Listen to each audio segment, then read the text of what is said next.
وہ دیوتاؤں کی چہیتی تھی، پر اسرار سرگوشیاں اس کی رہنما تھیں، اس کی آنکھوں میں موت کی کڑکتی بجلیاں پوشیدہ تھی، وہ انتقام کی آگ میں جل رہی تھی، اس کے ہاتھ میں زندگی کی لکیر تھی اور نہ موت کی، وہ سانپ سے بھی زیادہ زہریلی تھی، اپنے دشمن کی کٹی ہوئی گردن دیکھنا چاہتی تھی، پر اسرار اور شیطانی قوتیں اس کی راہ میں حائل تھیں، پر اسرار قوتوں کی مالک ایک دو شیزہ کی ہنگاموں بری داستان عجیب دید بان۔ اس وقت میری عمر 7-8 سال سے زیادہ نہیں تھی جب پہلی بار میں نے پر اسرار سرگوشیاں سنی اور میں سہم گئی، اور پھر بند آنکھوں سے بھی میں نے وہ سب ہولناک مناظر دیکھے جن کے بارے میں سرگوشیاں کی گئی۔ یہ مناظر دیکھ کر میری روح تک لرز گئی، ڈرتے ڈرتے میں نے اپنی ماں سے سب کچھ کہہ دیا، اور میری باتیں سن کر ماں کے چہرے پر بھی خوف کی پرچھائیاں پھیل گئیں۔ پھر وہ مجھے تسلیاں دینے لگی، اے مبلا، یہ سب تیرا وہم ہے، تو ان باتوں کو دماغ سے نکال دے۔ ماں نے مجھے سمجھایا، مگر اس کی آواز میں بھی لرزش تھی۔ تو بابا کو بتا کیوں نہیں دیتی کہ وہ زیان کی طرف سے ہوشیار رہے، میں بولی۔ پھر اسی شام جب سیان میرے بابا سے ملنے آیا اور باپ کی تعظیم میں جھک کر سیدھا کھڑا ہوا تو پہلی بار میں نے اس کے چہرے کو غور سے دیکھا۔ اے زیان، کیا تجھے خبر ہے کہ ہماری بیٹی مابلہ نے کیا پیش گوئی کی ہے؟ میرے بابا نے اپنے چوڑے چکلے سینے پر اگے ہوئے گھنے بالوں کو انگلیوں سے مروڑ کر کہا، اور بابا کے ہونٹوں پر عجیب سی مسکراہٹ تھی۔ اے سردار، تو ہی بتا کہ وہ پیش گوئی کیا ہے، تیرا یہ غلام اس سے بے خبر ہے۔ زبان نے ادب سے جھک کر کہا، مابلہ نے یہ پیش گوئی کی ہے اے سوان کہ تو ہم سے غداری کرے گا۔ بابا نے ہنستے ہوئے صرف اتنا ہی بتایا، اور وہ ہولناک باتیں اسے نہیں بتائیں جن کا اظہار میں اپنی ماں سے کر چکی تھی۔ بابا کی بات سن کر سیان فرش پر گھٹنوں کے بل جھک کر کھڑا ہو گیا، اور پھر اس نے اپنی تلوار نیام سے نکال کر بابا کے قدموں میں رکھ دی۔ اگر تجھے اپنے اس غلام کی وفاداری پر ذرا سا بھی شک ہے اے سردار، تو اسی تلوار سے میرا سر اڑا دے، تو دیکھے گا کہ تیرے اس غلام کی گردن اسی طرح جھکی رہے گی، چاہے اسے تن سے جدا ہی کیوں نہ کر دیا جائے۔ اپنی تلوار اٹھا لے اے سیان، ہم تجھ پر بھروسہ ہے، اور اگر ایسا نہ ہوتا تو ہم تجھ سے تیری بے وفائی کا ذکر ہرگز نہ کرتے۔ دوسری صورت میں ہم اپنے کسی بھی محافظ کو حکم دیتے کہ وہ تیرا سر کاٹ لائے اور ہمارے قدموں میں ڈال دے۔ یہ کہہ کر بابا اپنی جگہ سے اٹھا اور اس نے سیان کے جھکے ہوئے سر پر اپنا لمبا چوڑا ہاتھ رکھ دیا۔ یہ اس بات کا اظہار تھا کہ اسے سیان پر اعتماد ہے۔ سیان سیدھا کھڑا ہوا اور پھر اس نے جھک کر بابا کے ہاتھ پر بوسہ دیا، یہ گویا اس کی طرف سے اظہار وفاداری تھا۔ اور پھر سیان نے اپنی تلوار فرش سے اٹھا کر نیام میں رکھتے ہوئے چند قدم کا فاصلہ الٹے قدموں طے کیا اور ادب سے دور جا کھڑا ہوا۔ وادی سبز کے بعد معاملات میں سیان بابا کے حکام کے حلقے لے کر چلا گیا تو ماں نے بابا سے کہا، اے مابلہ کے باپ، تجھے اس کی پیش گوئی کا ذکر نہیں کرنا چاہیے تھا، اگر کچھ اور نہیں تو مابلہ کی طرف سے اس کے دل میں کھوٹ ضرور پیدا ہو جائے گا۔ بابا یہ سن کر زور سے ہنس پڑا اور پھر بولا، بڑی بھولی ہے تو اے مابلہ کی ماں، میں دراصل اس طرح سیان کی وفاداری کا امتحان لے رہا تھا۔ کیا وہ تیرے امتحان پر پورا اترا؟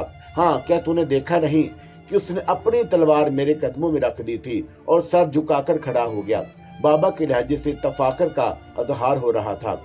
پھر یہ اندرون ناک واقعہ اسی رات کا ہے کہ کسی کھٹکے سے اچانک میری آنکھ کھل گئی۔ میں اپنی ماں کے ساتھ لگی ہوئی سو رہی تھی اور میں نے اپنی ماں کے خوابگاہ میں کچھ سیاہ پوشوں کو داخل ہوتے ہوئے دیکھا۔ ان کے ہاتھوں میں لمبے لمبے نیزے تھے، ان سب میں جو سیاہ پوش سب سے آگے تھا اس کے ہاتھ میں تلوار تھی، اور اسے میں نے پہچان لیا، وہ میرے بابا کا وزیر سیان تھا۔ میں بالکل وہی منظر دیکھ رہی تھی جو پہلے ہی بند آنکھوں سے دیکھ چکی تھی۔ مجھے معلوم تھا کہ سیان کا اب اگلا قدم کیا ہوگا۔ اس نے سر کے بال کھلے ہوئے بال اس نے اپنی مٹھی میں جکڑ لیے اور پھر اسے مسحری سے نیچے گھسیٹ لیا۔ ماں کے منہ سے چیخ نکل گئی اور پھر وہ پھٹی پھٹی آنکھوں سے مسلح سیاہ پوشوں کو دیکھتی رہی۔ مابلہ کو یہاں سے لے جاؤ، سیان نے حکم دیا۔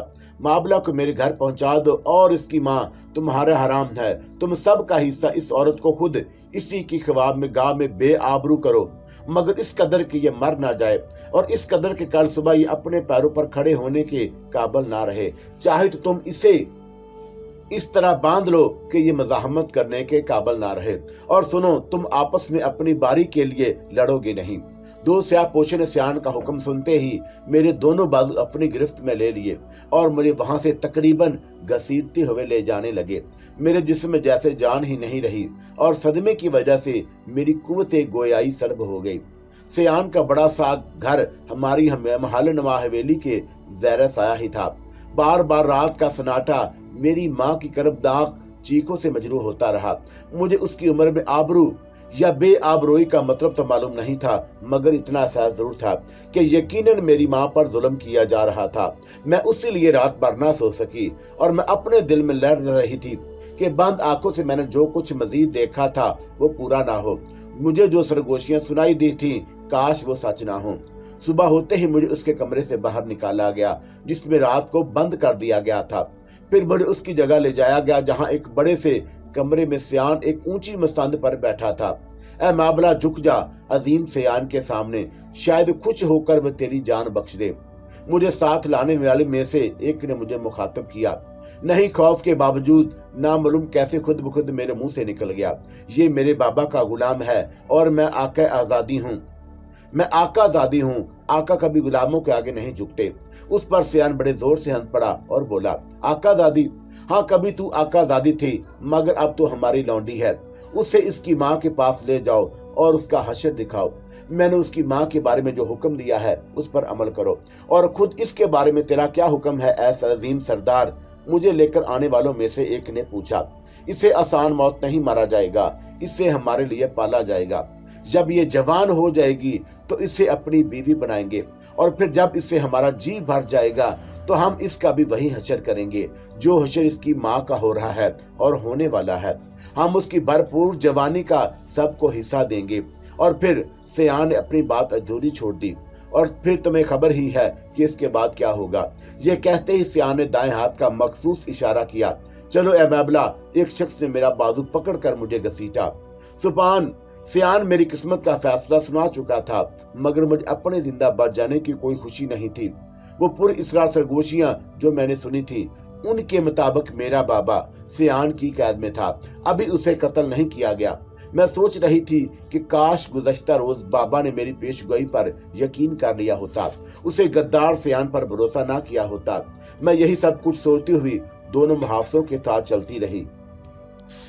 मेरी निगाह जैसे ही अपनी माँ पर पड़ी, मैंने चीख कर उसकी तरफ दौड़ना चाहा, मगर मुहाफिजों ने मुझे रोक दिया। मैंने देखा कि सामने फर्श पर गठरी की सूरत में पड़ी हुई मेरी माँ के जिस्म में मेरी चीख सुनकर हरकत हुई और उसने अपना चेहरा ऊपर उठाया। उसकी नजरों में वहशत थी। लम्हे भर को मुझे यूं लगा जैसे वो मेरी माँ का चेहरा ना हो। उसके चेहरे के सारे हुस्न और सारी शादाबी को हिज़्नो मलाल की नकाब से अपने पीछे छुपा लिया था। उसके सारे जिस्म को रुई की तरह धुन दिया गया था। मालूम नहीं उसके साथ क्या सलूक किया गया कि वो उठकर खड़ी होने के काबिल नहीं रही। उसे देखकर यूं लग रहा था जैसे रात भर उसके जिस्म को पागल कुत्ते काटते और बम्बोड़ते रहे हों। मेरी बच्ची, मेरी बच्ची। उसके होंठ लर्जे और मुझे उसकी जख्मी आवाज सुनाई दी। माँ, मेरे होंठों ने भी कांपे। उसी वक्त मेरे साथ आने वाले मुहाफिजों में से एक आगे बढ़ा और उसने मेरी माँ की कलाई पकड़कर झटका दिया, उठकर खड़ी हो जा। माँ उस शख्स का हुक्म सुनकर लड़खड़ाती हुई खड़ी हुई और फिर फर्श पर ढेर हो गई। उस शख्स ने माँ की कलाई छोड़कर उसके सर के बाल पकड़ लिए और उसे दरवाजे की तरफ घसीटने लगा। माँ के मुंह से निकलने वाली आवाजें मुझसे बर्दाश्त ना हुई और मैं एक बार फिर उस शख्स की गिरफ्त से निकलने के लिए मचलने लगी जो मुझे पकड़े हुए था, मगर उसने मेरा बाजू ना छोड़ा। माँ दोबारा उठकर खड़े होने की कोशिश करने लगी। माँ को इसी हालत में घसीटकर हवेली से बाहर ले आया गया। अब चंद और मुहाफिज भी साथ हो लिए। हवेली के बाहर वादी के मर्दजून का एक हजूम था जो ये रूह फरसा तमाशा देखने जमा हो गए थे। माँ का जगह जगह से जिस्म फटा हुआ नजर आ रहा था। हजूम में से ना जाने किस नेक दिल औरत ने माँ की तरफ एक चादर फेंक दी और माँ ने उस चादर से अपना नीम बरहा जिस्म को ढांप लिया। वादी की जनूबी सिमत बांसों का घना जंगल था। मुहाफिज उसे उसी बांसों के जंगल की तरफ ले जा रहे थे और मेरी आंखों में मंजर घूम रहा था जो मैं पहले ही बंद आंखों से देख चुकी थी, और मेरा दिल उस लिए खून के आंसू रो रहा था। और फिर वही हुआ, वही मंजर दोहराया जाने लगा। जंगल के किनारे पहले से ही कुछ मुहाफिज मौजूद थे। जमीन में ही कुछ ही फासले पर एक लकड़ी गड़ी हुई थी। उसी के करीब बांस का एक कला फूटा हुआ था। माँ को उसी कले पर बिठा दिया गया और फिर उसके पीछे गुजी हुई लकड़ी से उसे कस कर बांध दिया गया, इतना कस कर कि वह अपनी जगह से जरा भी जुम्बश ना कर सके।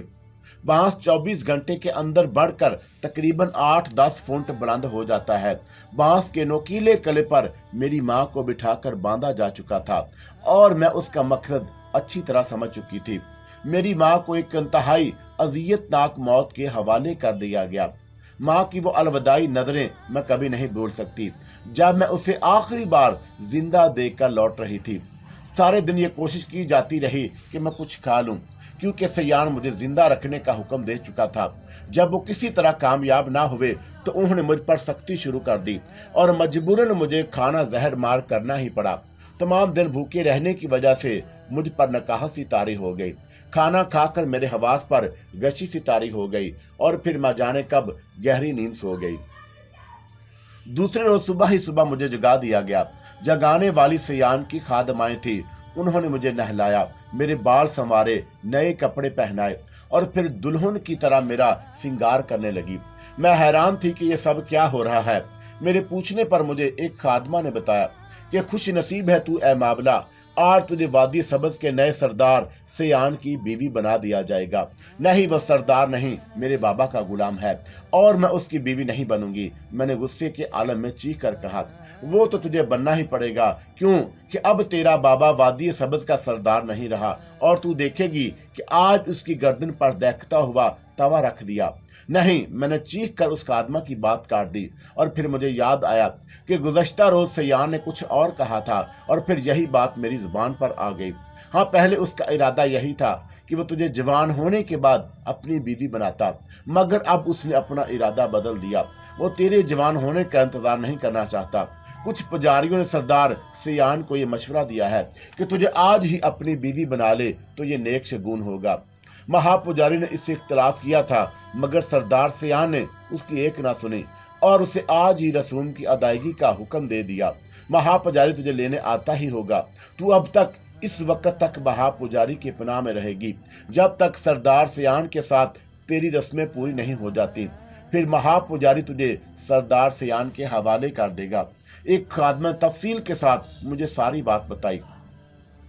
कुछ ही देर गुजरी थी कि महापुजारी पीला लिबास ओढ़े अपने 2 नाइबों के साथ आया और मुझे वहां से ले गया। उसका चेहरा छले हुए अंडे की तरह था।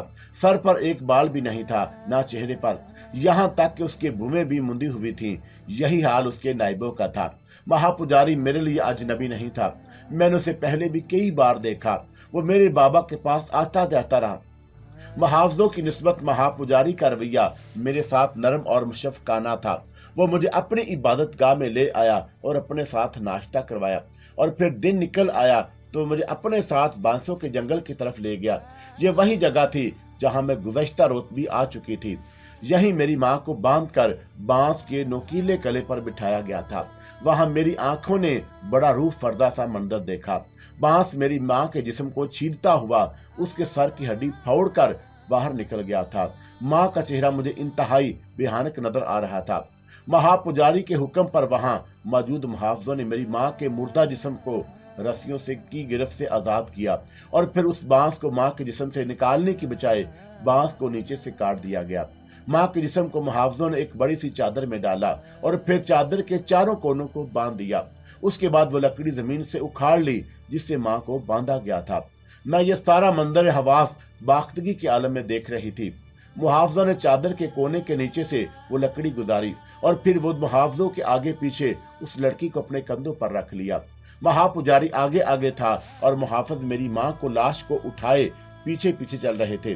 मैं महापुजारी के साथ थी। ऊंचे नीचे पहाड़ों से घिरी हुई उस हरी भरी वादी के बीचों बीच एक बड़ा सा मैदान था। उसी मैदान की तरफ से ढोल बजने की बुलंद आवाजें आ रही थीं। ढोल बजने की आवाजें इस बात की अलामत थी कि आज उसमें इन बस्ती के लोगों का इज्तिमा है। वैसे ही एक इज्तिमा में अपने बाबा के साथ मैं एक मर्तबा शिरकत कर चुकी थी। महापुजारी मुझे और मेरी माँ को साथ लिए उसी मैदान के करीब पहुंच गया। लोग दायरे की सूरत में दूर दूर तक फैल गए। उनमें बच्चे, बूढ़े, मर्द और औरतें सभी थीं। ज्यादातर लोगों ने बच्चों को कांधों पर उठा रखा था। हम जुनूबी सिमत से मैदान तक पहुंचे। हमारे साथ चलने वाले मुहाफिजों ने उठकर उन लोगों से कुछ कहा जो मैदान के उस हिस्से के किनारे पर खड़े थे। उन लोगों ने पलटकर हमारी तरफ देखा और फिर रास्ते से हट गए। हम उन लोगों के दरमियान से गुजरकर मैदान में पहुंचे और सामने ही शिमाली रुख पर बड़ा सा एक तख्त बिछा हुआ था। उस तख्त के बिल्कुल सामने एक ऊंची सी कुर्सी पर सियान बैठा था और उसके ऊपर सियान के 15 बीवियां और घर की दूसरी औरतें बैठी हुई थीं। मैदान का दरमियानी हिस्सा खाली था। महापुजारी के इशारे पर बीच मैदान में मेरी माँ की लाश को फेंक दिया गया। चादर के चारों कोनों खोलकर चादर घसीट ली गई। बांस में माँ की लाश परोई हुई पड़ी थी और देखते ही देखते मजमा फलक शगाफ नारे लगाने लगा। वो नए सरदार सियान के हक में नारे लगा रहे थे। इस अरसे में महापुजारी मुझे साथ लिए तख्त के करीब पहुंच गया। नए सरदार को ताजीम दे ए माबला, उसके सामने झुक जा कि यही तेरा होने वाला शोहर भी है। महापुजारी के एक नायब ने सरगोशी की। मैंने उसकी सरगोशी पर कान नहीं धरे और उसी तरह सर उठाए सियान के सामने खड़ी रही। सियान का दायां हाथ बुलंद हुआ और फिर महापुजारी मुझे सियान की कुर्सी की दाएं जानब लेकर खड़ा हो गया। उसके दोनों नायब मेरे पीछे थे। ए माबला, तो खुश नसीब है कि रहम दिल सरदार ने तुझे सर झुकाने पर मजबूर नहीं किया। महापुजारी के नायब ने फिर मुझसे सरगोशी की। बूढ़े कैदी को हाजिर किया जाए। सियान की आवाज बुलंद हुई। तख्त के पीछे से जंजीरें खड़खड़ाने की आवाज आई और फिर मैंने बाबा को पाया, जंजीर देखा। उसे कई मुहाफिजों के दरमियान सियान के सामने लाकर खड़ा कर दिया गया। उसका सर झुका हुआ था और नजरें नीची थीं। वो किसी तरफ भी नहीं देख रहा था। मेरा दिल चाहा कि उसे आवाज देकर अपनी तरफ मतवज्जा कर लूं, मगर सदमे के ज़ैरे असर मैं गंग सी होकर रह गई थी। इसे हमारे कदमों में ऊंधा करा दो, सियान ने हुक्म दिया। सियान के हुक्म की तामील हुई। बाबा को ऊंधा गिराकर उसका सर जबरदस्ती सियान के कदमों में रख दिया गया। सियान अपनी कुर्सी से उठ खड़ा हुआ और फिर उसने अपना दायां पैर उठाकर बाबा के सर पर रख दिया। मजमा एक बार फिर सियान के हक में नारे बुलंद करने लगा। मैं सोचने लगी कि ये कैसे बेहिस और बेवफा लोग हैं। कल तक यही लोग मेरे बाबा के हक में नारे लगाते थे और आज उनकी वफादारियां तब्दील हो गईं। क्या ताकत और इक़्तिदार ही सब कुछ है? क्या वही शख्स काबिल ताज़ीम है जो कुर्सी पर हो? सियान ने हाथ उठाकर लोगों को खामोश हो जाने का इशारा किया। वो अब भी मेरे बाबा के सर पर पैर रखे खड़ा था। रस्म अदा की जाए, सियान की बुलंद आवाज उभरी। उसी के साथ मैंने मैदान के दरमियान में कुछ लोगों को शोले भड़काते देखा। पत्थर रखकर एक चूल्हा सा बना लिया गया था जिसमें आग भड़क उठी थी। उन शोलों पर लोहे का तवा रख दिया गया और उसी वक्त महापुजारी ने अपने एक नायब को इशारा किया। नायब ने अपने ढीले ढाले लिबादे में हाथ डालकर एक बड़ी कैंची निकाली और बाबा के पास बैठ गया।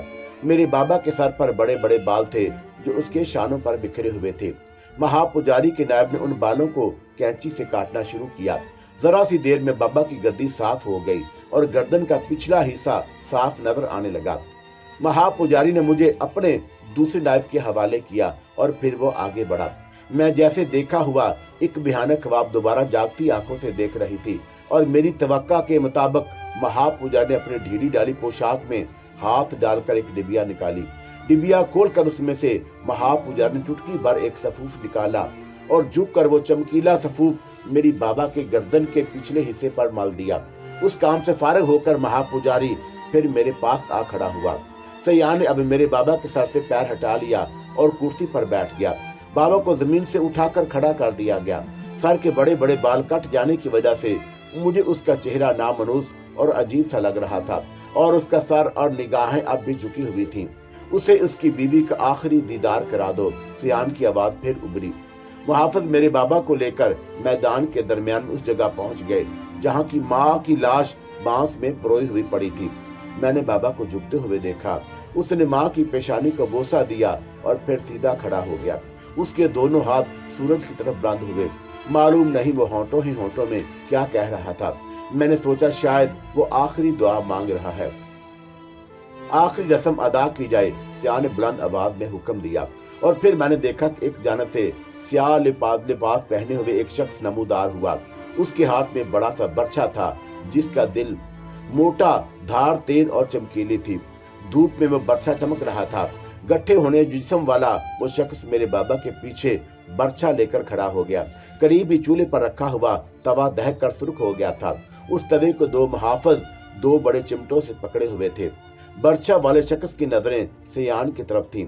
अचानक सयान का दायां हाथ बुलंद हुआ, बर्छे वाले का हाथ तेजी से घूमकर ऊंचा हुआ और फिर बर्छा पूरी कुव्वत से मेरे बाबा की गर्दन के पिछले हिस्से पर उसी जगह पड़ा जहां महापुजार ने चमकीला सफूफ मला था। चश्मे जून में बाबा का सर काट काट कर सामने गिरा और जमीन पर उछलने लगा। ऐन उसी लम्हे दहकते हुए लोहे के तवे को बाबा की कटी हुई गर्दन पर रख दिया गया। कटी हुई गर्दन से जो खून का फवारा बुलंद हुआ था और रुक गया, और सब कुछ इंतहाई तेजी के साथ और लम्हों में हो गया था। उधर बाबा का सर कट कर गिरा था, उधर कटी हुई गर्दन पर दहकता सुर्ख तवा रख दिया गया। अखराजे खून रुक जाने की वजह से बाबा की सरबजीदा जिस्म रकस के अंदाज में इधर उधर हरकत कर रहा था। उसके दोनों हाथ उठे हुए थे और वो थिरक रहा था। लोग महबूस से वो खूनी तमाशा देख रहे थे और रक्स से बिस्मिल जारी था। खड़ा करके सर को काटने की वजह मेरी समझ में आई थी। सयान के मैनी दरिंदे के हैं और उसने वाकई दरिंदा बनकर दिखाया था। कुछ ही देर में मेरे बाबा की रूह आसमानों की तरफ परवाज कर गई और उसके रूह से खाली जिस्म ढेर हो गया। मैदान के एक सिरे पर पहले ही से कुछ घोड़सवार खड़े थे और बाबा का बेजान जिस्म जमीन पर गिरते ही वो नेज़े बुलंद किए सर पिट घोड़ों को भगाते हुए मैदान उस जगह पहुंच गए जहां मेरी माँ और बाबा की लाशें पड़ी हुई थीं। फिर एक वहशियाना खेल शुरू हुआ। उनमें से एक कवि हिकल शख्स ने घोड़े से झुककर बाबा के जिस्म को अपने लंबे नेज़े में परो लिया, मगर उसी वक्त एक और घोड़सवार ने उसके नेज़े पर नेज़ा मारा। उसी असना में घोड़सवार ने बाबा के कटे हुए सर पर नेज़ा मारा और सर को लेकर एक तरफ भागा। दो घोड़सवार इसके तबाकब में दौड़े। चंद घुड़सवार मेरी माँ की लाश के साथ यही खेल खेलने लगे। अभी ये जालिमाना और बेरहमाना खेल जारी ही था। अचानक गहरे बादल छा गए जिनकी वजह से हल्का हल्का अंधेरा फैल गया और फिर एकदम बिजली का जबरदस्त कड़का सुनाई दिया और तेजो तंद हवा चलने लगी। काली आंधी से वो सभी डरते थे और उसे अपना खुद साख्ता देवताओं का कहर समझते थे। मैंने सियान को कुर्सी से उठकर सजदे में गिरते देखा। उसके बाद सारी वादी वाले सजदा रेज हो गए। चल ए माबला, देवताओं ने ये मौका शायद इसीलिए फराहम किया है। महापुजारी मेरी तरफ झुककर आहिस्ता आवाज में बोला। महापुजारी के दोनों नायब भी सजदे में पड़े थे। वो मेरी बाजू को अपने गिरफ्त में लिए मैदान की तरफ दौड़ा। घोड़सवार भी अपने अपने घोड़ों की पूंछ से कूदकर सजदा रेद हो चुके थे। महापुजारी ने जोर जोर से हिनहनाने वाले एक घोड़े की लगाम थाम ली और फिर मुझे गोद में लेकर उस घोड़े पर बिठा दिया। उसके बाद महापुजारी ने भी घोड़े पर बैठने में देर नहीं की। घोड़े पर बैठते ही महापुजारी ने एड़ लगाई और घोड़ा जरकंदे बढ़ता हुआ एक तरफ दौड़ा। मैदान के चारों तरफ लोग सजदा रेज थे। सिर्फ तख्त की दाएं जानब थोड़ी सी जगह थी जहां से मेरे बाबा को मुत्किल में लाया गया था। महापुजारी घोड़ा दौड़ाता हो उसी जगह से निकल गया। शायद कई अफराद इस याद के साथ बावजूद घोड़े के झुंड में आ गए थे क्योंकि मैंने कई चीखें सुनी थी। हल्का मैदान से निकलकर घोड़े की रफ्तार में और तेजी आ गई। वो पहाड़ों की तरफ दौड़ रहा था। अंधेरा और गहरा हो गया था। हवा के झक्कड़ पहले से भी ज्यादा तेज थे। या तो महापुजारी ने दानिस्ता घोड़े को हवा के रुख पर रखा था या फिर वह महज इत्तेफाक था कि उसकी वजह से घोड़े की रफ्तार लम्हा बे लम्हा बढ़ रही थी। एक तवील पहाड़ी दर्रा अबूर करके घोड़ा एक हमवार मैदान में दौड़ने लगा। मुझे कुछ इल्म नहीं था कि महापुजारी का कसद किधर का है। मैं बस इतना समझ सकी कि वह मुझे जालिम सियान के चुंगल से निकाल कर ले जा रहा है। कुछ देर के बाद हवा की तंदी और तेजी में कमी आ गई और अंधेरा भी छटने लगा। ए बाबला, महापुजारी ने मुझे पहली बार मुखातब किया, तू किसी को अब ये नहीं बताएगी कि तू वादी सार के सरदार की बेटी है। फिर किसी ने पूछा तो मैं क्या कहूंगी। मैंने महापुजारी से मालूम किया, तू ये कहना कि ए मैबला कि तू राह से गुजरने वाले एक काफिले से बिछड़ गई थी और मैंने तुझे तन्हा भटकते देखा और अपने साथ ले लिया। मगर ए महापुजारी, ये तो झूठ है और माँ कहती है कि जो शख्स झूठ बोलता है देवता उससे नाराज हो जाते हैं। मैंने बोलपन से बोली, तू जानती है कि मैं देवताओं ही के खिदमत गुजार हूँ। मैं जब तुझसे ऐसा कहने के लिए कह रहा हूँ तो ये जिम्मेदारी तुझ पर नहीं मुझ पर है। मैं तुझे यकीन दिलाता हूँ कि देवता हरगिज़ तुझसे नाराज नहीं होंगे। महापुजारी ने मुझे नरमी से समझाया। तू ऐसा कहता है तो फिर ठीक है, मगर वो मुझसे मेरे बाप का नाम भी पूछ सकते हैं ना, फिर मैं क्या कहूँगी। इन पहाड़ी बस्तियों में तेरे बाबा के हम नाम बहुत से होंगे। तू कह देना कि तेरे बाप का नाम अशम है, मगर ये हरगिज़ ना कहना कि तेरा बाप वादी सब्ज़ का सरदार था। मेरी बातें तेरी समझ में आ रही हैं ना ए माबला? और सुन, अब से तेरा नाम माबला नहीं रहा, तू आतून है। आतून? मगर ए महापुजारी, ये तो मेरा नाम नहीं। मैं हैरत से बोली। हाँ, मुझे मालूम है मेरी बच्ची, महापुजारी ने नरमी से कहा, और फिर मुझे नाम तब्दील करने की वजह बताने लगा। महापुजारी ने मुझे बड़ी मुश्किल से समझाया कि सयान मेरी गुमशुदगी पर खामोश नहीं बैठेगा। वो यकीनन इर्द गिर्द की बस्तियों में मुझे तलाश करवाएगा, इसलिए नाम बदलना बहुत जरूरी था।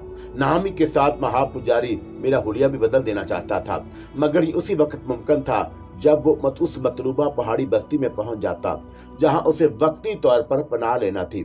उसने मुझे बता दिया कि वहां उसका कोई दोस्त आरज रहता है। सफर करते करते खासे फासले पर एक पहाड़ नजर आया। महापुजारी के ख्याल में मतलूबा पहाड़ी बस्ती उसी रुके के अकब में थी। उसी पहाड़ी के करीब एक चश्मा बहता हुआ नजर आया। महापुजारी ने वहां रुक कर घोड़े को पानी पिलाया और फिर मुझे पानी पिलाकर उसने खुद भी पानी पिया। घोड़े को उसने चश्मे के किनारे उगी हुई घास के खाने के लिए छोड़ दिया और फिर खुद भी घास पर लेटकर दम लेने लगा। उसने मुझसे लेट जाने को कहा और इतनी देर बैठे बैठे मैं भी खासी थक गई थी, इसलिए महापुजारी के मशवरे पर अमल करते हुए उसके करीब ही लेट गई।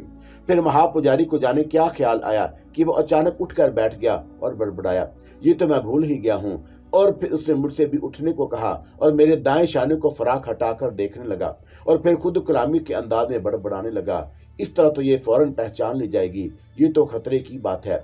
क्या हुआ ए महापुजारी? मैंने उसके चेहरे पर परेशानी और फिक्रमंदी के आसार देखकर दरियाफ्त किया। तू जानती है ना कि मैं तुझे जालिम सियान के जुल्म से बचाना चाहता हूँ, तुझे उसकी नज़र से छुपाना चाहता हूँ, मगर तेरे दाएं शाने पर गदा हुआ ये निशान तुम सारी हकीकत खोल देगा कि तू कौन है। हाँ, मेरे शाने पर सांप के फन का निशान है। मैंने कहा, ये निशान मिटाना पड़ेगा हर कीमत पर। महापुजारी का अंदाज खुद कलामी सा था। क्या करेगा तू? मैं कुछ उसकी फिक्रमंदी का सबब समझ रही थी। तू फिक्र न कर, तुझे तकलीफ नहीं होगी। महापुजारी ने यह कहकर अपने लिबास के मुख्तलिफ जेबों से जो चीजें निकाली उनमें एक तेजदार खंजर भी था और खंजर देखकर मैं डर सी गई। महापुजारी ने मेरे चेहरे का जायजा लेते हुए मुझे दिलासा दिया, डर मत, मैंने कहा ना कि तुझे तकलीफ नहीं होगी। महापुजारी ने पीली से एक बूटी चश्मे के पानी में भिगोई और फिर उसे मेरे दाएं शाने पर रगड़ने लगा और जरा ही देर बाद मुझे अपना शाना सुन महसूस हुआ। महापुजारी ने मुझे उसकी तस्दीक चाही और फिर उसने तस्दीक के बाद मेरी फराक उतार दी। खंजर उठाकर उसने आहिस्ता आहिस्ता मेरे शाने पर चरका लगाया और बोला, तुझे कुछ महसूस तो नहीं हुआ? नहीं, बिल्कुल नहीं। और गर्दन घुमाकर शाने को मैंने देखा जिस पर खून की एक लकीर सी नजर आ रही थी। तू इधर ना देख और मुझे अपना काम करने दे। महापुजारी के लहजे में मोहब्बत थी और मैंने अपना मुंह दूसरी तरफ कर लिया। अपने काम से फारग होकर उसने कोई सफूफ मेरे शाने पर छिड़का और फिर कोई और दवा लगाई और अपनी पट्टी बांध दी। इस दौरान मैं खून आलूद कपड़े को उसने मेरी नजरों से छुपाकर बहते हुए चश्मे के पानी में फेंक दिया, मगर फिर भी मैंने वो कपड़ा देख ही लिया। शायद वो ये चाहता था कि खून देखकर मैं डर ना जाऊं। तेरे सर के बाल भी काट दूं तो अच्छा है। महापुजारी फिर बड़बड़ाया। अंदाज खुद कलामी का सा था। मुझे अपने सुनहरी बाल बहुत अजीज थे, मगर मैं कुछ नहीं बोली। मैं समझ गई थी कि वो ये सब कुछ मेरे दुश्मनों से छुपाने के लिए कर रहा है।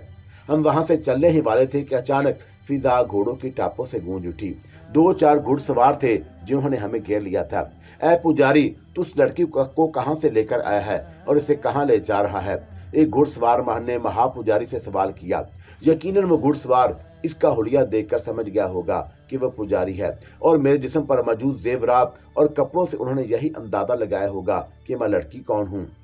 महापुजारी ने वही कहानी सुना दी जो मुझे पहले ही बता चुका था। उन लोगों ने मुझसे तस्दीक चाही और मैंने तस्दीक कर दी। मैंने महसूस कर लिया कि वो लोग मेरी जेवरात को ललचाई हुई नजरों से देख रहे थे। अब तेरा इरादा किधर का है? तूने ये नहीं बताया, एक घुड़सवार बोला। इस पहाड़ की दूसरी तरफ कुछ ही फासले पर एक बस्ती है, वहां मेरा दोस्त आर्ज रहता है, मैं उसी के पास जा रहा हूँ, महापुजारी ने जवाब दिया। तू कहता है कि तुझे ये लड़की रास्ते में भटकती हुई मिली है और ये अपने काफिले से बिछड़ गई थी, तू इसे हमारे हवाले कर दे, हम आस पास की बस्तियों में इसे ले जाएंगे और उसके माँ बाप को ढूंढकर उसे उनके सपुर्द कर देंगे। हमें यकीन है कि तू हमें ये नेकी का काम कमाने देगा। एक घुड़सवार ने कहा, जिसकी नजरें बार बार मेरे जेवरात पर पड़ रही थी। उसके लहजे से साफ मालूम हो रहा था कि वह झूठ बोल रहा है। महापुजारी के चेहरे से फिक्र और तरद्दुद का इजहार होने लगा। उन घुड़सवारों ने यकीनन उसे आजमाइश में डाल दिया था। उसकी सिर्फ एक ही सूरत थी। आखिरकार महापुजारी सोच विचार के बाद बोला, ये लड़की अगर तुम्हारे साथ जाना चाहे तो ले जाओ, मुझे कोई एतराज नहीं। ये तो बच्ची है और ना समझ है, इसे क्या मालूम कि उसकी भलाई किसके साथ रहने में है। तू इस पर फैसला क्यों छोड़ता है? घुड़सवार ने बहस की। क्या ये अच्छा नहीं कि इसे इसके अपनों में पहुंचा दिया जाए? यही नेकी तो खुद मैं भी कमाने वाला था, महापुजारी ने नरम आवाज में कहा। तू बूढ़ा है और अकेला भी है, तुझसे ये काम ना होगा। घुड़सवार की आवाज में सख्ती आ गई। हम 4 हैं और जवान हैं, बेहतर यही है कि तू मान जा और लड़की को हमें दे दे, वरना हम तुझसे जबरदस्ती भी कर सकते हैं। और फिर वो अपने घोड़े से कूदा और मेरा हाथ सख्ती से पकड़ लिया। छोड़ दे मुझे, छोड़ दे, मैं तेरे साथ नहीं जाना चाहती। ये कहते हुए मैंने उसका हाथ पर काट लिया, मगर फौरी तौर पर उसने मेरा हाथ नहीं छोड़ा और जवाबन मेरे मुंह पर दूसरे हाथ से तमाचा मारा। चांदी लबे गुजरे होंगे कि उस घुड़सवार के मुंह से भयानक चीख निकली और वह पिछाड़ कर खाकर जमीन पर गिर पड़ा। उसका सारा जिस्म नीला पड़ता जा रहा था और वह जमीन पर एड़ियां रगड़ रहा था। ये वाकया इतनी तेजी के साथ और खिलाफे तवक्का रूनुमा हुआ था कि घुड़सवार के साथी जैसे पत्थर के बन गए थे। उनकी आंखें हैरत से फैली हुई थीं। चंद ही लम्हों में उनका साथी देखते ही देखते एड़ियां रगड़ रगड़ कर मर गया। उसे मरते देखकर खुद मेरी भी तबीयत खौफजदा सी हो गई थी। ऐ लोगों, तुमने देख लिया जुल्म और जबरदस्ती का नतीजा। महापुजारी की आवाज उभरी। वो घुड़सवारों से मुखातब था, अपने साथी की लाश उठाकर ले जाओ। घुड़सवारों को महापुजारी की आवाज सुनकर जैसे होश आ गया और फिर उनमें से एक सख्त गुस्से में मेरी तरफ देखते हुए कहने लगा, ऐ पुजारी, ये लड़की नहीं बल्कि जहरीली नागन है जिसने मेरे दोस्त को डस लिया और ये सब तेरी वजह से हुआ। ना तू हुज्जत करता और ना झगड़ा बढ़ता। अब हम तुझसे अपने दोस्त की मौत का इंतकाम लेंगे।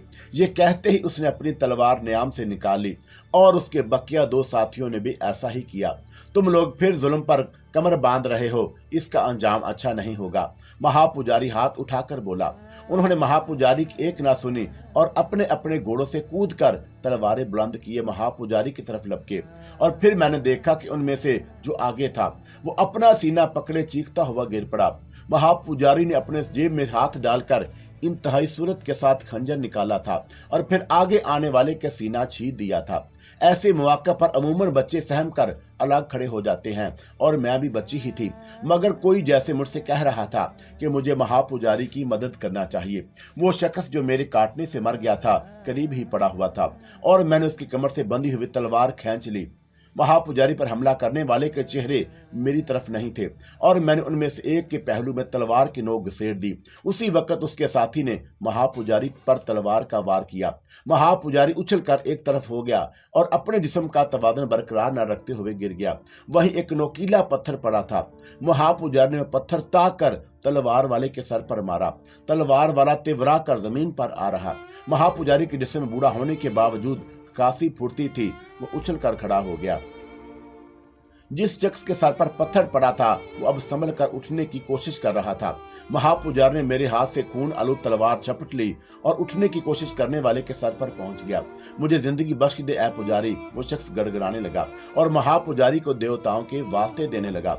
महापुजारी ने उसके पर रहम खाकर उसे वहां से जिंदा जाने दिया और वह अपने घोड़े पर सवार होकर पहाड़ की तरफ इस तरह भागा जैसे मौत उसके ताक़ब में हो। वो शख्स जिसके पहलू में मैंने तलवार घुसेड़ दी थी जमीन पर अपना पहलू दबाए पड़ा था और खून बह रहा था। अगर उसी तरह खून बहता रहा तो ये भी जिंदा नहीं बचेगा। महापुजारी बड़बड़ाया और फिर उसने एक जेब से एक हाथ डालकर वही डिबिया निकाली जो मैं पहले भी देख चुकी थी। डिबिया खोलकर चुटकी बार सफूफ डालकर उसने डिबिया फिर जेब में डाली और जख्मी शख्स के करीब जा बैठा। उसने जख्म से हाथ हटाने को कहा और जब जख्मी शख्स ने हाथ उठाया तो खून और तेजी से बहने लगा और मैंने महापुजारी को जख्म पर सफूफ छिड़कते हुए देखा और फिर ये देखकर हैरान रह गई कि लम्हों में वो जख्म से खून बहना बंद हो गया। महापुजारी ने जेब से कोई और दवा निकालकर जख्म पर लगाई और उसके बाद पट्टी बांध दी। मैं तेरा ये एहसान हमेशा याद रखूंगा ऐ पुजारी, तूने मुझे मरने से बचा लिया, जख्मी शख्स धीमी आवाज में बोला। और फिर उसी जख्मी शख्स के ऐमा पर महापुजारी ने उसे घोड़े पर बिठा दिया और यूं भी वो वहां से चला गया। उसकी हालत इस काबिल नहीं थी कि अपने 2 साथियों की लाशें भी ले जा सकता। लाशें इसलिए वहीं पड़ी रहीं। महापुजारी ने एक लाश के सीने से अपना खंजर खींच लिया था। खंजर बाएं तरफ सीने में प्यूसत था। आओ अब हम यहाँ से चलें, महापुजारी मुझसे बोला। एक बच्ची और एक बूढ़े के मुकाबले में 4 मसला जवान थे और हैरत की बात यह थी कि उनमें से 2 मारे गए और 2 जख्मी हो गए थे। ये सब कुदरत के खेल थे। क्या खबर वो चारों मेरे साथ क्या सलूक करते। मुमकिन है मेरे जेवरात उतारकर वो मुझे मार ही डालते। महापुजारी अपने घोड़े की लगाम थाम कर मेरे पास आया और फिर उससे मुझे घोड़े पर बिठा दिया। ऐ मेरी बच्ची, महापुजारी ने खुद भी घोड़े पर सवार होकर मुझे मुखातब किया। क्या तुझे अपना नाम मालूम है? हाँ ऐ महापुजारी, मैं माबला हूँ, मैंने एतमाद के साथ जवाब दिया। नहीं ऐ मेरी बच्ची, अब तू वादी सफत के सरदार अशम की बेटी माबला नहीं रही। महापुजारी ने याद दहानी कराई। तू अपने कबीले से बिछड़ी हुई एक बच्ची है और तुझे न अपनी बस्ती का नाम मालूम है न कबीले का। तेरा नाम आतून है, बस इसी नाम को याद रख और बाकी सब कुछ भुला दे। हाँ मैं आतून हूँ, मैंने अपना नाम दोहराया और मैं अपने कबीले से बिछड़ गई हूँ। शाबाश, महापुजारी ने मेरी पीठ पर थपकी दी और बोला, अब मैं भी तुझे आतून कहकर ही पुकारूंगा। ये कहते हुए उसने घोड़े को एड़ लगा दी और ऐ आतून सुन के जब देवताओं ने तुझ पर ये राज जाहिर कर ही दिया है कि तो मैं भला छुपाने वाला कौन। तुझे मालूम है ना कि तेरे खाने पीने के बर्तन अलग होंगे और कभी किसी ने तेरा जूठा पानी नहीं पिया। हाँ ऐ महापुजारी, मुझे मालूम है, मैंने तस्दीक की। मैं तुझे ऐ आतून इसकी वजह बताता हूँ। क्या तू यकीन करेगी कि अगर कोई तेरा जूठा पानी पी लेता तो मर जाता। और मुझे सुनकर वाकई शदीद हैरत हुई और बोली, तू कहता है तो ऐसा ही होगा।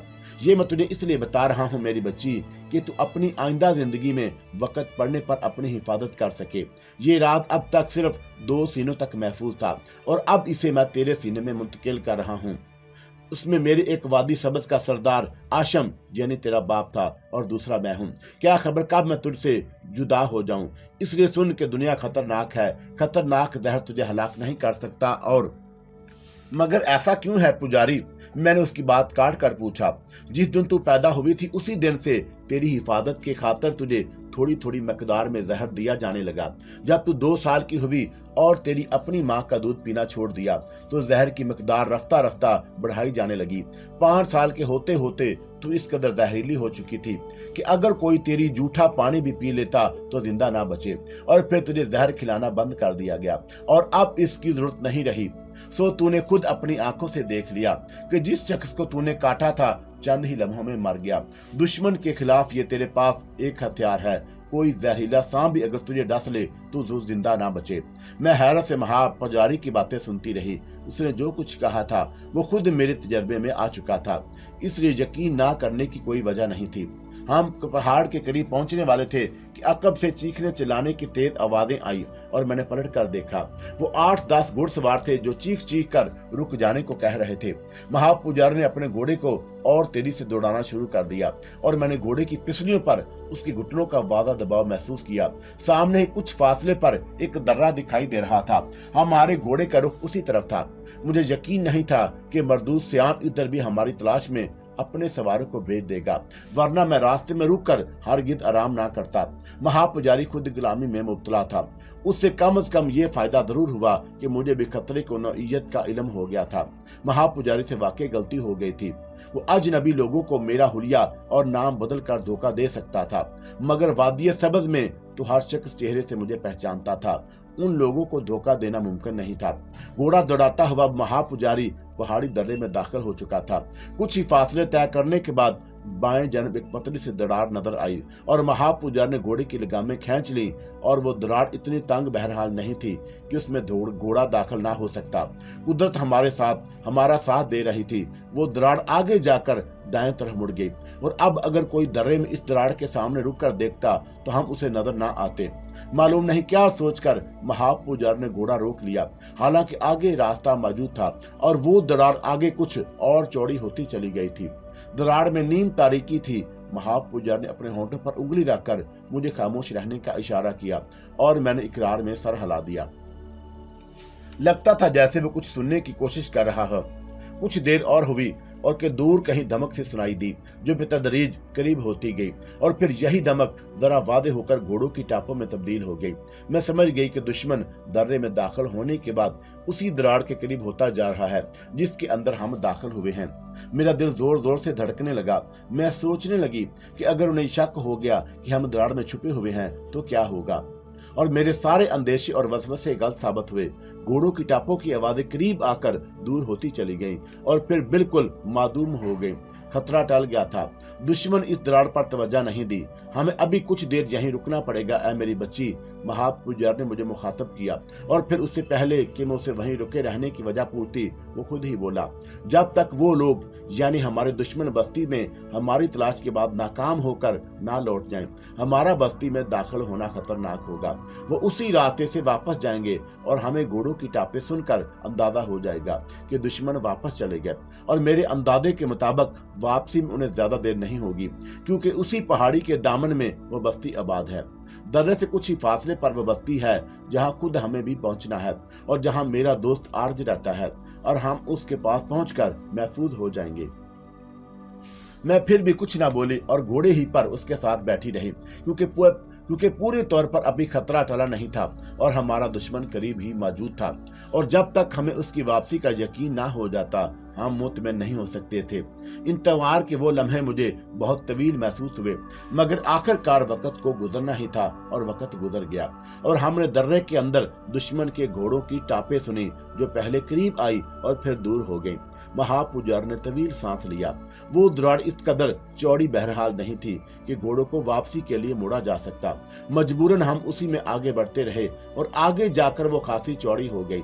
अब घोड़े को एहतियात के साथ वापसी के लिए मोड़ा जा सकता था मगर महापुजारी ने ऐसा नहीं किया। वो आगे ही बढ़ता रहा। उसका दरार का इख्तिताम एक ऐसी जगह हुआ जहां से आगे बढ़ने का रास्ता नहीं था।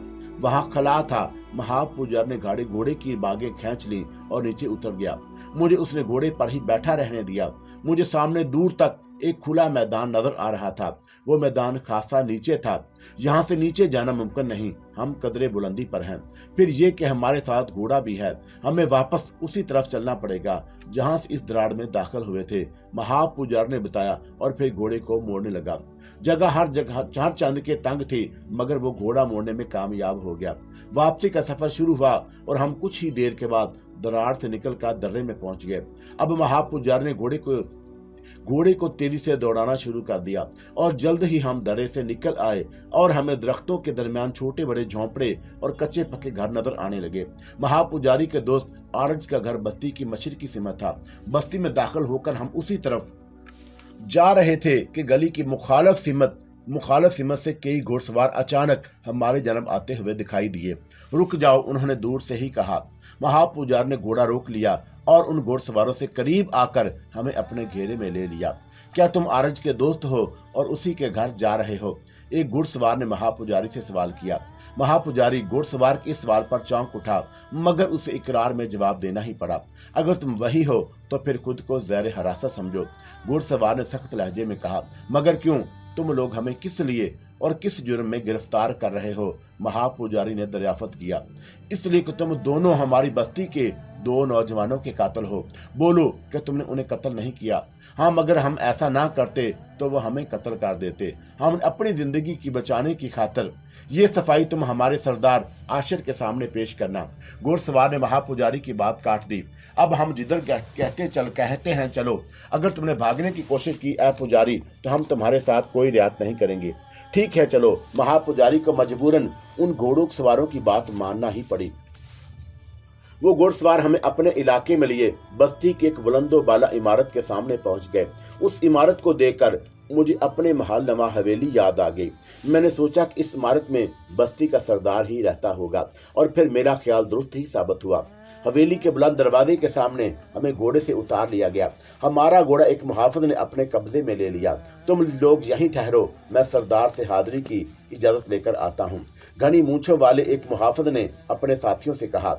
अगर इस वक्त हाजिरी की इजाजत ना मिली तो मजबूरन इन दोनों को कैद खाने में डालना पड़ेगा। अच्छा है इनका फैसला अभी हो जाए।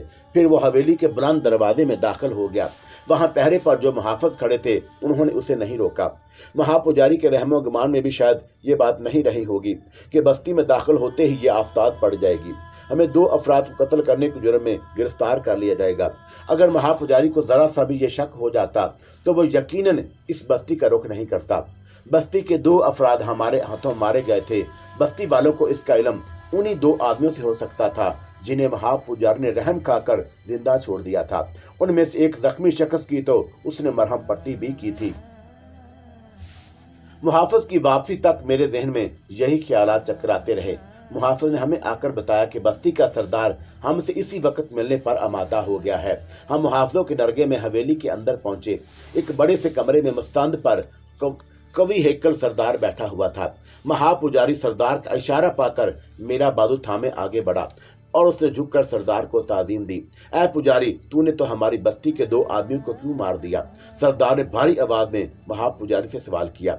वो 4 थे और मैं इस बच्ची के साथ अकेला था। ऐ सरदार, तू ही इंसाफ कर कि हमला आवर कौन होगा? महापुजारी ने नरमी से जवाब दिया। तफसील से बता क्या हुआ था? सरदार ने हुक्म दिया। मैं यहाँ अपने दोस्त आर्य से मिलने आ रहा था कि रास्ते में मुझे ये बच्ची आतून भटकी हुई मिली जो अपने काफिले से बिछड़ गई थी। मैंने इसे साथ ले लिया और अपना सफर जारी रखा। पहाड़ी के करीब पहुंचकर चश्मे के किनारे दम लेने को रुका तो उस बस्ती के 4 मसला घुड़सवारों ने हमें घेर लिया। वो जबरदस्ती मुझसे इस बच्ची को छीन लेना चाहते थे। मेरा ख्याल है कि इस बच्ची के जिस्म पर जेवरात देखकर लालच में मुब्तला हो गए थे। उन्होंने जबरदस्ती की तो मैंने मज़ाहमत की क्योंकि ये बच्ची उनके साथ नहीं जाना चाहती थी। सो यूं वो मारे गए और बकिया 2 आदमियों पर भी बर्तरी हासिल होने के बावजूद मैंने उन्हें छोड़ दिया। तू उनसे मेरे बयान की तस्दीक कर सकता है। उनमें से एक के खून बहने से मर जाता अगर मैं उसके जख्म पर दवा लगाकर पट्टी ना बांधता।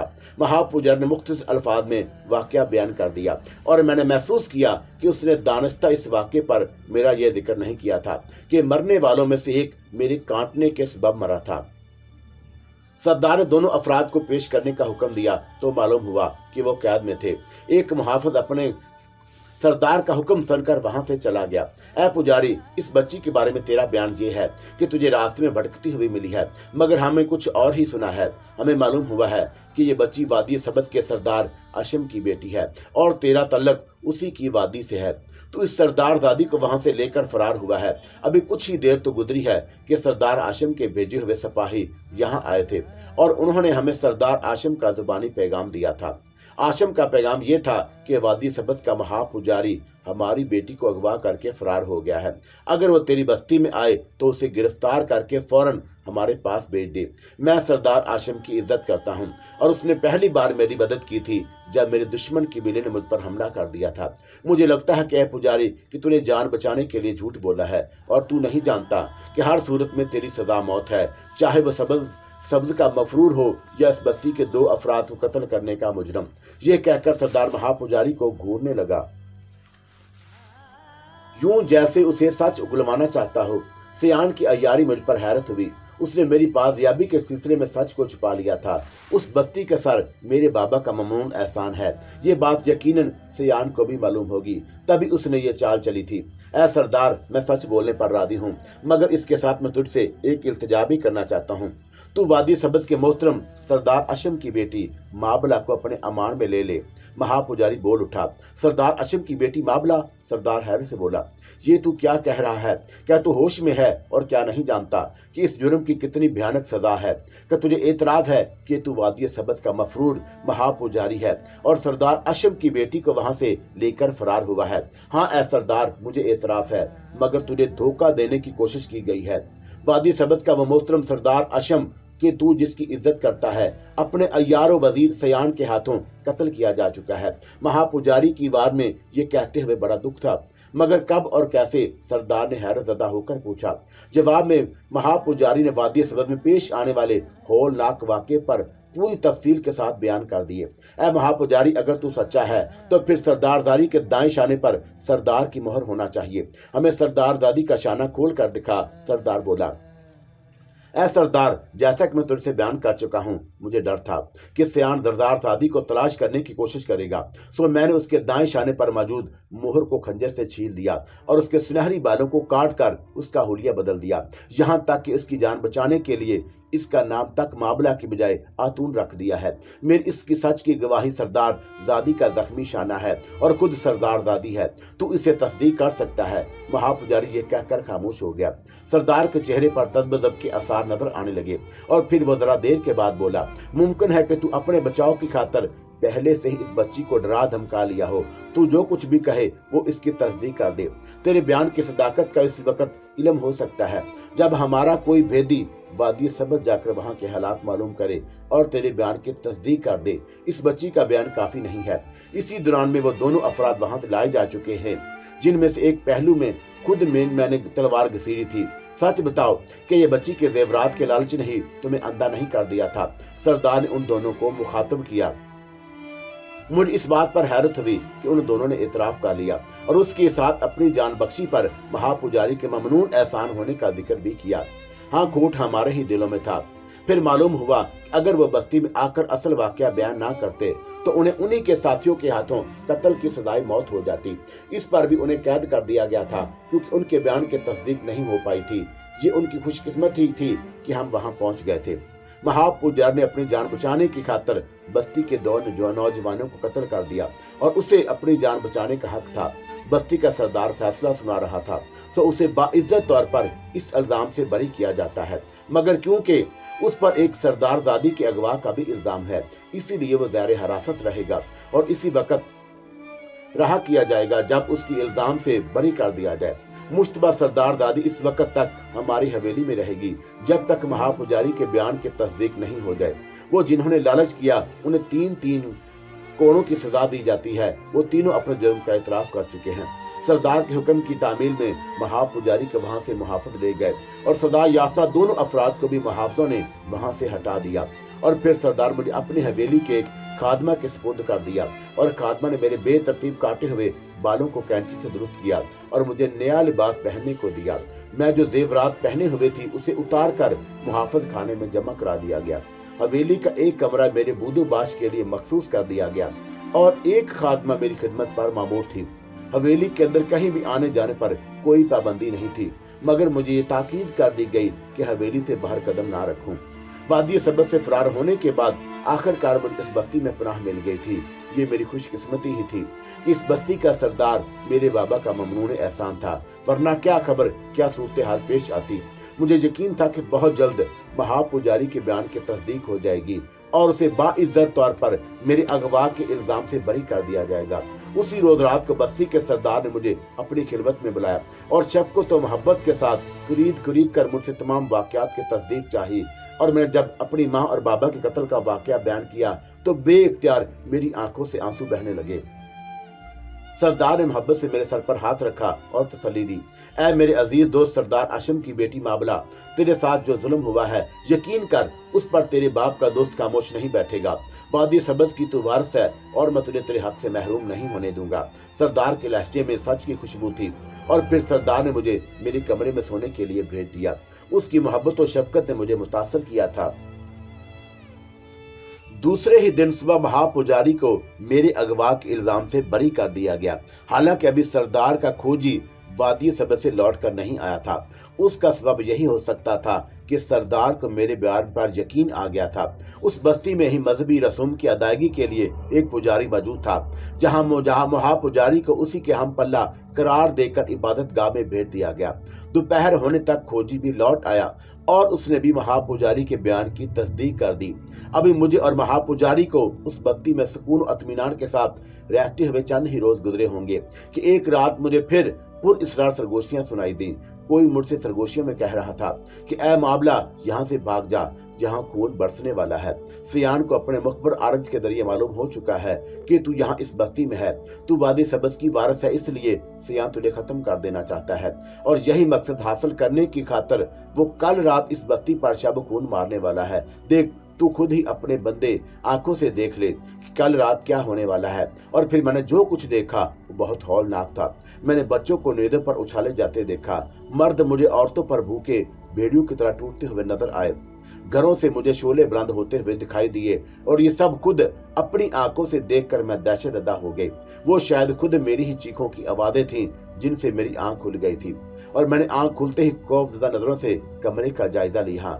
वहां मेरे सिवा कोई नहीं था। सामने टायरों पर चिराग जल रहा था जिसकी लो बदब थी। अकेले मुझे उस कमरे में डर लगने लगा। उससे पहले कभी ऐसा नहीं हुआ था। मैं बिस्तर से उठकर बैठ गई मगर खौफ कम ना हुआ। जब मैंने उस कमरे में अपना दम घुटता हुआ महसूस किया तो मजबूरन दरवाजा खोलकर बाहर निकल आई और कुछ ही फासले पर दाएं जानब जो हवेली का बाग था जिधर से भीनी भीनी खुशबू आ रही थी, मेरे कदम जैसे खुद ब खुद उस तरफ उठने लगे। बाग की हिम्मत जाते हुए मुझे कदरे सुकून का महसूस हुआ और मैं एक राहदारी अबूर करके बाग में पहुंच गई। मैं बाग में दाखिल होकर एक जानब बढ़ रही थी कि ठटक कर रुक गई। मेरी समाज से एक जानी पहचानी आवाज टकराई थी और ये आवाज बस्ती के सरदार की तीसरी नौजवान बीवी ऐरसा की थी। देख, तू यहाँ ना आया कर, ऐरसा किसी से कह रही थी। अगर सरदार को मालूम हो गया कि तू मुझसे यहाँ मिलने आता है तो वह तुझे कत्ल कर देगा और फिर शायद वो मुझे भी जिंदा नहीं छोड़ेगा। क्या तुझे इसका खौफ नहीं आता? नहीं ऐरसा, जवाब में एक मर्दाना आवाज उभरी। तेरे इश्क ने मुझे बेखौफ कर दिया है। क्या तू भूल गई कि अगर उस बूढ़े की राल तुझे पर ना टपक जाती तो मैं तुझे ही अपनी बीवी बनाता। मगर मान या ना मान ऐरसा, मेरे साथ इस बस्ती से निकल चल। मगर ए आरज, हम यहाँ से फरार होकर जाएंगे कहाँ? ऐरसा ने सवाल किया। मैं तुझे यहाँ से वादी सबस ले जाऊंगा। वहाँ के नए सरदार सियान से मैंने बात कर ली है। वो हम दोनों को पनाह देने पर राजी है और अगर सरदार ने सियान से हमारी वापसी का मुतालबा किया तो क्या सियान हमारे सरदार के सुपुर्द न कर देगा? नहीं, ऐसा नहीं होगा, आरज पुरयकीन आवाज में बोला। तू सोच ले, कल रात तक मैं जा रहा हूँ। हम कल रात यहाँ से फरार हो जाएंगे। तो ये वही सोच शख्स आरज है जिसने सियान से मेरे और महापुजारी के बारे में मुखबरी की है। मैंने सोचा और महापुजारी उसे अपना दोस्त समझता है मगर वो दोस्त नहीं, दुश्मन है। ऐरसा और आरज की गुफ्तगू सुनकर मैं इतना तो समझ ही गई थी कि इस तरह उन दोनों का छुपकर मिलना यकीनन कोई बड़ा जुर्म है जिसकी सजा कत्ल हो सकती है। आरज ने सियान से मुखबरी करके इस बस्ती में मेरा मजीद रहना नामुमकिन बना दिया था और उसने मुझसे दुश्मनी की थी, मेरी जिंदगी खतरे में डाल दी थी। इसलिए मुझे उस शख्स से इंतकाम लेने का पूरा हक था। मैं यही सब कुछ सोचकर दबे कदमों बाग से निकल आई और हवेली में सरदार की ख्वाबगाह कहाँ है मुझे इसका इल्म था। मुख्तलिफ राहदारी से गुजरती हुई मैं वहां पहुंच गई। ख्वाबगाह का दरवाजा अंदर से बंद था और मैंने दरवाजे पर आहिस्ता आहिस्ता दस्तक देना शुरू कर दी। आहिस्ता दस्तक देने से मेरी मकसद ये था कि हवेली के और लोगों की नींद खराब ना हो और जरा ही देर के बाद मुझे दरवाजे की दूसरी सिमत भारी कदमों की चाप सुनाई दी और फिर दरवाजा खुल गया। तू? सरदार मुझे देखकर हैरत से बोला। इस वक्त? हाँ ए सरदार, मैंने एतमाद के साथ कहा और फिर उसे जल्दी जल्दी बता दिया कि उसकी तीसरी नौजवान बीवी ऐरसा हवेली के बाग में एक शख्स आरज के साथ मौजूद है। मगर ए माबला, तुझे इस बात की खबर कैसे हुई? सरदार ने बेयकीनी से लहजे में पूछा। सोते सोते अचानक मेरी आंख खुल गई थी। सरदार, मैंने बताया कि कमरे में मेरा दिल घबराया तो मैं बाग की तरफ टहलने निकल गई और फिर वहीं मैंने उन दोनों की आवाजें सुनी। ए माबला, मुझे उस जगह ले चल, मगर ठहर जा। ये कहकर सरदार लपकता हुआ अपने ख्वाबगाह में आया और लौटा तो उसके हाथ में तलवार थी। सरदार मुझे अपने साथ लिए बाग की तरफ चल दिया। चांद की वह 12वीं तारीख थी और बाग में हर तरफ चांदनी चुटकी हुई थी। मैं सरदार को लेकर उस कांज के करीब पहुंच गई जहां से मैंने आरज को ऐरसा की आवाजें आती हुई सुनी थी। ये उन दोनों की बदकिस्मती ही थी कि वो अभी तक वहीं मौजूद थे। ए ऐरसा, तेरा जिस्म बिस्तरे दीबा व हरीर है, आरज की ख्वाबनाक आवाज उभरी। इसी दौरान में सरदार उन दोनों के सर पर बरहना तलवार लिए पहुंच गया और मैंने आरज को उठकर भागते हुए देखा। उस कान से निकलने वाला मर्द आरज ही हो सकता था। सरदार ने पीछे से झपटकर उसके सर पर तलवार का खड़ा वार किया। जरब यकीनन बहुत भरपूर थी क्योंकि तलवार का कासा तोड़ सर को तोड़ती हुई अंदर तक गई। वो चीख भी न निकल सकी और जमीन पर ढेर हो गया। सरदार खून आलूद तलवार थामे पलटा और ऐरसा अपना बेतरतीब लिबास दुरुस्त करती हुई कान से बाहर निकल रही थी कि सरदार का हाथ बुलंद हुआ। एरसा की नरम और नाजुक गर्दन पर तलवार की दरब पड़ी और फिर उसका सर कट कर दूर जा गिरा। एरसा को भी चीखने की मोहलत नहीं मिल सकी। आरज ने सियान से मुखबिरी करके मेरी जिंदगी को खतरे में डाल दिया था और मैंने उससे इंतकाम ले लिया। और फिर मैंने देखा कि सरदार ने हवेली के मुहावजों को तलब करके किसी गैर जरूरी शोर और हंगामे के बगैर आरज और एरसा की लाशों को ठिकाने लगाने का हुक्म दे दिया। उसी के साथ उसने हवेली के बाग में बाग की सिमत पहरा देने वाले 2 मुहाफिजों की गिरफ्तारी का हुक्म भी दिया। उसके ख्याल में वो दोनों मुहाफिज एरसा या आरज से मिले हुए थे। उन मुहाफिजों की नजर में आए बगैर आरज हवेली की हदूद में दाखिल नहीं हो सकता था और मैं अभी तक वहीं थी। सरदार खुद मुझे मेरे कमरे तक छोड़ने आया और दरवाजे पर रुक कर बोला, ए माबला, मैं तेरा ममनून हूँ कि तूने मुझे एक बेवफा और बद करदार औरत से निजात दिलाई। जा, अब तू जाकर सो जा। और ए सरदार, एक गद्दार से तुझे भी छुटकारा मिल गया। मैं बोली, गद्दार? सरदार ने हैरत से कहा, क्या तू कुछ और भी जानती है? आ सरदार, आरज गद्दार था और कल रात तुझे इसकी गद्दारी का सबूत मिल जाएगा। मैंने उसे बताया। सरदार मेरे साथ साथ कमरे में आ गया और बोला, मुझे बता ए मामला कि मामला क्या है। यकीनन तू बहुत कुछ जानती है।